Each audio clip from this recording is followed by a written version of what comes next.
ធ្លាប់តែធ្វើម្ហូបឲ្យអ្នកទាំងអស់គ្នាមើលតថ្ងៃនេះខ្ញុំនឹងមកធ្វើរបស់ញ៉ាំលេងឲ្យបងប្អូនទាំងអស់គ្នាធ្វើតាមដែរពីមុខនេះខ្ញុំធានាថាបងប្អូនទាំងអស់គ្នាប្រកាសជាចូលចិត្តហើយគឺតៅហ៊ូឆឹងហ្នឹងណាបងប្អូនជាដំបូងខ្ញុំមានតៅហ៊ូ3ដុំហើយខ្ញុំកាត់វាតូចៗល្មមបន្ទាប់ហើយខ្ញុំក៏យកវាមកបំពងជាមួយនឹងខ្លាញ់ឲ្យវាស្រួយល្អបន្ទាប់ពីដាក់បំពងតៅហ៊ូហើយខ្ញុំក៏មកលាយទឹកជ្រលក់របស់យើងទឹកសោសហ្នឹងណាបងប្អូនទាំងអស់គ្នាមានទឹកម្ទេសទឹកប្រេងខ្យងទឹកស៊ីអ៊ីវប៊ីចេងស្ករសរ៉ូឌីតែប៉ុណ្្នឹងឯងបងប្អូនបើសិនជាចូលចិត្តម្ទេសដាក់តាមចំណង់ចំណូលចិត្តបានបន្ទាប់ពីលាយហើយខ្ញុំក៏មកកូរច្បល់គ្រឿងនឹងឲ្យសព្វល្អដើម្បីពេលយើងយកទៅឆាទៅវាចូលជាតិកាន់តែឆ្ងាញ់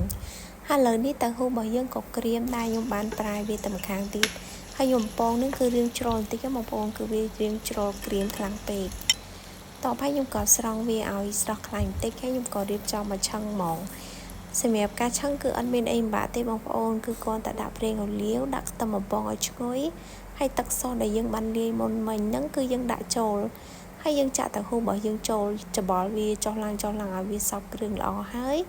ខ្ញុំក៏ថែមជីណាបងប្អូនយើងមានជីពងទាកូនដាក់ជីពងទាកូនបានតែប៉ុន្តែជីណាយើងបាច់ដាក់ក៏បានដែរប៉ុន្តែខ្ញុំចង់ឲ្យឈ្ងុយចឹងណាខ្ញុំចេះតែដាក់ទៅបងប្អូនថារសជាតិវិញឆ្ងាញ់ហើយឈ្ងុយខ្លាំងមែនតើវីដេអូនេះតែប៉ុណ្្នឹងឯងបងបាយបាយ